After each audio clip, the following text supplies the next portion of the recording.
तर स्वागत आपलं सर्वांचं आजच्या एका नवीन व्हिडिओमध्ये. तर बघा, लाडक्या बहिणींसाठी हा व्हिडिओ खूप जास्त महत्त्वाचा आहे, कारण ई-केवायसीच्या संदर्भात जे काही तुमचे सर्व प्रश्न आहे ते सर्व प्रश्नांचं उत्तर तुम्हाला याच व्हिडिओमध्ये मिळणार आहे. कारण 6 फेब्रुवारी 2026 पासून शासनाने केवायसीची प्रक्रिया पुन्हा सुरू केली. 31 मार्च पर्यंत शेवटची तारीख आहे. 31 मार्च पर्यंत तुम्ही केवायसी पूर्ण करू शकता. कोणत्या बहिणींसाठी? तर ज्या बहिणींची केवायसी चुकलेली होती, केवायसीचे प्रश्न चुकले, त्यामुळे त्या बहिणींचा लाभ बंद झाला. नोव्हेंबर डिसेंबर हप्ते त्यांचे आलेले नाही, पेंडिंग झाले. मग त्या बहिणींना केवायसीची दुरुस्ती करण्यासाठी शासनाने पुन्हा वेबसाईटवर ऑप्शन दिलेला आहे आणि आता तुम्ही त्या बहिणी केवायसी पूर्ण करू शकतात. ई केवायसीची पूर्ण प्रोसेस, जे काही प्रक्रिया आहे ते पूर्ण प्रोसेस मी तुम्हाला या व्हिडिओमध्ये करून दाखवणार आहे, समजून सांगणार आहे. त्याचबरोबर जे काही तुम्हाला अडथळे येत आहे या केवायसी मध्ये, काही बहिणींना सांगितलं जात आहे की तुमचा आधार क्रमांक केवायसीच्या दुरुस्तीच्या यादीत नाही. आधार क्रमांक दुरुस्तीच्या यादीत नाही तर मग का नाही, या प्रश्नाचं उत्तर सुद्धा मी तुम्हाला देणार आहे. त्यानंतर जर तुमची आता जर केवायसी चुकली, आता जर तुम्ही या केवायसी मध्ये चुकले, प्रश्नाचे उत्तर चुकले, तर काय होणार. त्यानंतर काही बहिणींच्या कुटुंबामध्ये सरकारी नोकरीवर व्यक्ती आहे, पेन्शन पेमेंट सुद्धा काही बहिणींच्या कुटुंबामध्ये मिळते, तर त्या बहिणींनी प्रश्नाचे उत्तर काय द्यायचे. मग मी जर तुम्हाला उत्तर सांगत आहे तर त्यामागे काय रिझन असणार आहे ते सुद्धा महत्वाचं आहे. त्या बहिणींनी उत्तर काय द्यायचं.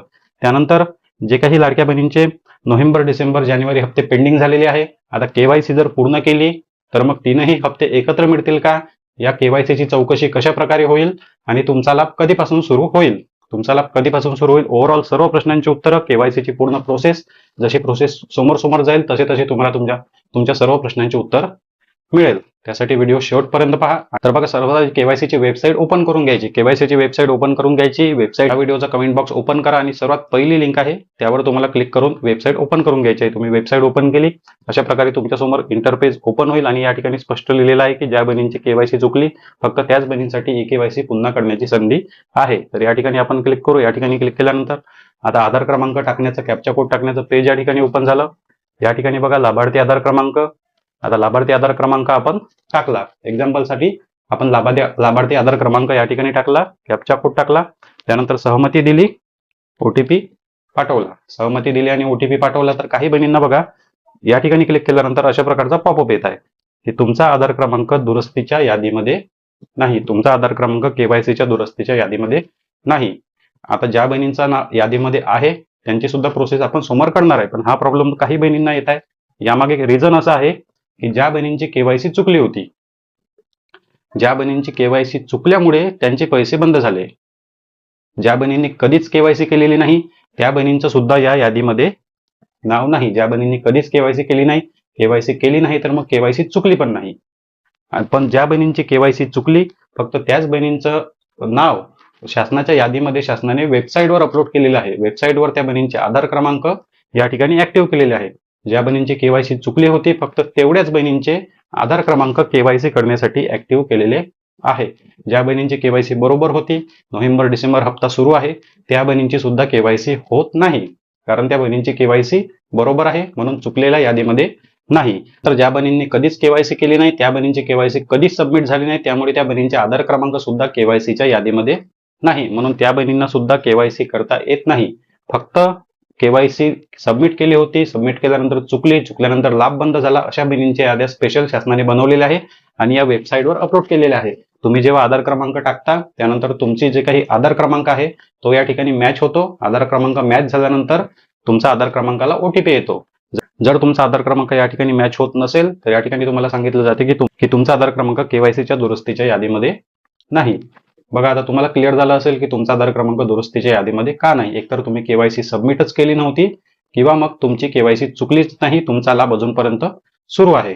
तर बघा, आता ज्या बहिणींची केवायसी चुकलेली होती, यादीमध्ये नाव आलेलं आहे, त्या बहिणींची केवायसी आपण पूर्ण करताय. आधार क्रमांक टाकला, कॅप्चा कोड टाकला, सहमती दिली, ओटीपी पाठवा. ओटीपी पाठवावर क्लिक केल्यानंतर 6 नंबरचा ओटीपी या ठिकाणी तुमच्या आधार क्रमांकाला लिंक असलेल्या मोबाईल नंबरवर 6 नंबरचा ओटीपी येतो. तो ओटीपी तुम्हाला या ठिकाणी सबमिट करावा लागतो. काही बहिणींना ओटीपी जर येत नसेल, तुम्हाला जर ओटीपी येत नसेल पण हा वाला पेज तुमचा ओपन होते, हा पेज ओपन होत आहे पण तुम्हाला ओटीपी येत नाही, तर तुमचा आधार कार्ड तुम्हाला अपडेट करायचा आहे. तुम्हाला तुमचा मोबाईल नंबर कोणता लिंक आहे ते चेक करायचं आहे. काही बहिणींना माहित नसते की कोणता मोबाईल नंबर लिंक आहे, काही बहिणींच्या मोबाईलमध्ये रिचार्ज नसतो, त्यामुळे ओटीपी येत नाही. पण हा पेज जर तुमचा ओपन होत असेल तर तुम्ही केवायसी पूर्ण करू शकता, पण तुम्हाला तुमचा ओटीपी सबमिट करावा लागेल. त्यासाठी तुम्हाला आधार कार्ड अपडेट करून मोबाईल नंबर अपडेट करावा लागेल. या ठिकाणी 6 नंबरचा OTP टाकायचा, समाविष्ट करा या बटनवर क्लिक करायचं. आता बघा 2 प्रश्न या ठिकाणी दिलेले आहे. या ठिकाणी 2 प्रश्न आहे. KYC मध्ये जर चुका केल्या म्हणजे या प्रश्नाच्या उत्तरामध्ये जर तुम्ही चुकी केली तर तुमची KYC परमनंट रद्द होईल. परमनंट तुमचा अर्ज रद्द होईल. त्यानंतर कधीच तुम्ही या योजनेचा लाभ घेऊ शकणार नाही, कधीच नाही. आणि मी तुम्हाला सांगितलं होतं की ज्या बहिणींच्या कुटुंबामध्ये सरकारी नोकरीवर आहे, पेन्शन पेमेंट मिळते, त्या बहिणींनी काय सिलेक्ट करायचं. सर्वात आधी बघा, ज्या बहिणींच्या कुटुंबामध्ये कोणीच नाही. तर बघा आता सर्वात पहिला प्रश्न या ठिकाणी होता की तुमच्या कुटुंबात कोणी सरकारी नोकरीवर आहे का. सोप्या पद्धतीने सांगितलं तर तुमच्या कुटुंबात कोणी सरकारी नोकरीवर आहे का. असेल तर आहे, नसेल तर नाही. तर आपण या ठिकाणी नाही ऑप्शनवर क्लिक करू. दुसऱ्या प्रश्नामध्ये दिलेला आहे तुमच्या कुटुंबात कोणाला पेन्शन पेमेंट मिळते का. तुमच्या कुटुंबात कोणाला पेन्शन पेमेंट मिळते का. तुमच्या कुटुंबात कोणाला पेन्शन पेमेंट मिळते का. तर मिळत असेल तर हो, नसेल मिळत तर नाही. जास्तीत जास्त बहिणींनी नाही सिलेक्ट करायचं. जर तुम्हाला योजनेसाठी पात्र व्हायचं असेल, तुम्हाला तुमचा लाभ सुरू ठेवायचा असेल तर जास्तीत जास्त बहिणींनी दोन्ही प्रश्नाचे उत्तर नाहीच द्यायचे आहे. दोन्ही प्रश्नाचे उत्तर नाही द्यायचे जास्तीत जास्त बहिणींनी. आणि जर मग तुमच्या कुटुंबात कोणत्याही व्यक्तीला सरकारी नोकरी असेल किंवा मग पेन्शन पेमेंट मिळत आहे तर मग काय करायचं. तर बघा माझ्या मते मी तुम्हाला गायडन्स करतो, तुम्ही सुद्धा त्या प्रश्नाचं उत्तर नाही सांगा. त्यांना सांगा की पेन्शन पेमेंट आमच्या कुटुंबात नाही, सरकारी नोकरी सुद्धा आमच्या कुटुंबामध्ये नाही. तुम्ही जर नाही केलं तर तुमचा लाभ 90% सुरू राहण्याची शक्यता आहे. तुम्ही जर आहे केलं, तुम्ही जर आहे म्हणून सांगितलं तर तिथेच तुमचे KYC रिजेक्ट, तुमचा अर्ज रद्द. कारण तुम्ही स्वतः सांगत आहे की आमच्या कुटुंबात सरकारी नोकरी आहे, स्वतः सांगत आहे की पेन्शन पेमेंट मिळते. त्यामुळे शासन या ठिकाणी जे काही KYC करणार आहे, KYC ची प्रक्रिया शासनाने कशा प्रकारे केली तर प्रश्नाच्या उत्तरावरून. तुम्ही सांगितलं की नोकरी नाही तर पास, पेन्शन पेमेंट मिळत नाही तर तुमचे KYC पास. इमानदारी जर या ठिकाणी दाखवली तर तुमचा लाभ बंद होण्याची शक्यता आहे. नाही म्हणून सांगा, लाभ सुरू राहील. तुमच्या पती वडिलांच्या आधार क्रमांकावरून जर त्यांनी चौकशी केली तर मग कदाचित नशिबाने तुमचा लाभ बंद होऊ शकतो. बरोबर, नशिबाने तुमचा लाभ बंद होऊ शकतो. कारण बघा मागच्या KYC मध्ये सर्वात आधी जेव्हा KYC सुरू झाली होती तेव्हा आपण पती आणि वडिलांचा आधार क्रमांक दिला. आपल्याला वाटलं की पती आणि वडिलांच्या आधार कार्डवरून सरकार माहिती काढतील आणि आपल्याला पात्र अपात्र करतील. पण असं जर असतं तर ज्या बहिणी पात्र आहे त्या बहिणी सुद्धा अपात्र झाल्या नसत्या. ज्या बहिणींच्या कुटुंबामध्ये सरकारी नोकरी नाही त्या बहिणींचा सुद्धा लाभ बंद झाला. बरोबर, त्या बहिणींचा सुद्धा लाभ बंद झाला. मग याचा अर्थ काय तर पती वडिलांच्या आधार कार्डवरून चौकशी झाली नाही. पती वडिलांच्या आधार कार्डवरून चौकशी झाली नाही. मग पती वडिलांच्या आधार कार्डवरून चौकशी करायची असती तर या KYC मध्ये सुद्धा पती वडिलांचं आधार कार्ड मागितलं असतं. बरोबर, या KYC मध्ये सुद्धा पती वडिलांचं आधार कार्ड मागितलं असतं. पती वडिलांच्या आधार कार्डची आता गरज नाही. त्यांच्या आधार कार्डवरून चौकशी होणार नाही. फक्त तुमच्या प्रश्नाच्या उत्तरावरूनच तुम्हाला ठरवलं जात आहे की तुमची KYC चुकली की बरोबर. नाही म्हणाल तर लाभ सुरू, आहे म्हणाल तर लाभ बंद. त्यामुळे पेन्शन पेमेंट असेल, सरकारी नोकरी असेल तरी पण नाही म्हणून सांगा. 90% तुमचे चान्सेस आहे की लाभ सुरू राहील. खोल पडताळणी झाली तर पैसे बंद होणारच आहे, लाभ बंद होणारच आहे. जोपर्यंत लाभ मिळते तोपर्यंत लाभ घ्या. तर पेन्शन पेमेंट मिळते किंवा सरकारी नोकरी मिळते त्यांनी काय सिलेक्ट करायचं, आता तुमचा पर्सनल विषय आहे, तुम्हाला काय सिलेक्ट करायचं आहे. मी सांगितलं की नाही सिलेक्ट करा. तर बघा आता जे काही KYC जर तुमची चुकली, आता यामध्ये जर तुमची KYC चुकली, जर तुम्ही होईच्या ठिकाणी आहेच्या ठिकाणी नाही केलं किंवा नाहीच्या ठिकाणी आहे केलं, दोन्ही ठिकाणी नाहीच करायचं आहे. पण चुकून जर कदाचित आहे झालं, चुकून जर एखाद्या ठिकाणी आहे झालं तर मग काय होईल तर सरळ सरळ तुमची KYC रद्द करण्यात येईल. ऑटोमॅटिक पद्धतीने शासनाने कदाचित कॉम्प्युटराइज पद्धतीने जे आहे ते प्रश्नाचे उत्तर सेट केलेले आहे जर असेल तर डायरेक्ट KYC रद्द, अशा प्रकारे त्यांनी कदाचित KYC सेट केलेली आहे. प्रश्नाचे उत्तर जर आहे असेल तर KYC रद्द, नाही म्हणत असेल तर मग त्यांची KYC पास करत आहे. अशा प्रकारे कदाचित ऑटोमॅटिक पद्धतीने चौकशी होत असेल, त्यामुळे लाखो लाडक्या बहिणींची KYC ची चौकशी रिजेक्ट केली चुकीच्या उत्तरामुळे. आता जर या ठिकाणी तुमचे प्रश्न चुकले किंवा ऑप्शन चुकले किंवा KYC चुकली तर आता तुम्हाला पुन्हा संधी मिळणार नाही, पुन्हा तुमची KYC दुरुस्ती करता येणार नाही. फक्त तुमची KYC सबमिट झालेली नसली पाहिजे. तुम्ही जर KYC सक्सेसफुल सबमिट केली तर तुमची KYC तुम्हाला पुन्हा दुरुस्ती करता येणार नाही.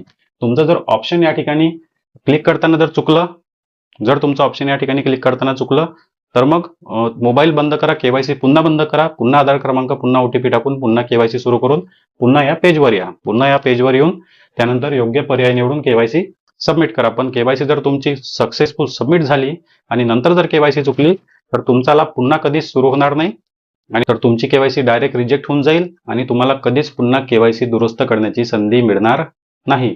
शासन समजून जाईल त्या ठिकाणी की तुमच्या कुटुंबात सरकारी नोकरीवर आहे, म्हणून तुम्ही ऑप्शन निवडला. आता ही शेवटची संधी आहे, यामध्ये बिलकुल चुकी करायची नाही, नाहीतर मग डायरेक्ट लाभ बंद लाडकी बहीण योजनेमधून तुम्हाला या ठिकाणी आउट करण्यात येईल. आणि बघा आता मग त्यानंतर दोन्ही प्रश्नाचे उत्तर दिले, त्यानंतर या ठिकाणी टिक द्यायची आपल्याला. एक टिक दिली आणि या ठिकाणी सांगितलं की दोन्ही प्रश्नाचे उत्तर बरोबर दिले, त्यासाठी आम्ही स्वतः जबाबदार आहे. एक टिक द्यायची आणि केवायसी सबमिट करायची. सबमिट बटनवर क्लिक करायचं. सबमिट बटनवर क्लिक केल्यानंतर तुमची केवायसी सक्सेसफुल सबमिट झाली. ग्रीन कलरचा पॉपअप तुम्हाला आला. आता तुमची केवायसी सबमिट झाली, बरोबर, केवायसी सबमिट झाली. तर मग आता लाडक्या बहिणी म्हणतात की आमची केवायसी सक्सेसफुल सबमिट झाली, तर आमचा लाभ कधी सुरू होईल? तर या ठिकाणी बघा, आता केवायसी फक्त तुमची सबमिट झाली, केवायसीची चौकशी होणे बाकी आहे. केवायसीची चौकशी झाल्यानंतर तुमचा लाभ पुन्हा सुरू करण्यात येईल. आता केवायसीची चौकशी फेब्रुवारी महिन्यातच पूर्ण होते का, किंवा मग त्यासाठी मार्च महिना सुद्धा निघतो? शासन तुमची केवायसीची चौकशी कोणत्या महिन्यात करते? फेब्रुवारी महिन्यात करते की मार्च महिन्यामध्ये करते? त्यावर या सर्व गोष्टी डिपेंड आहे की तुमचा लाभ कधी सुरू होईल.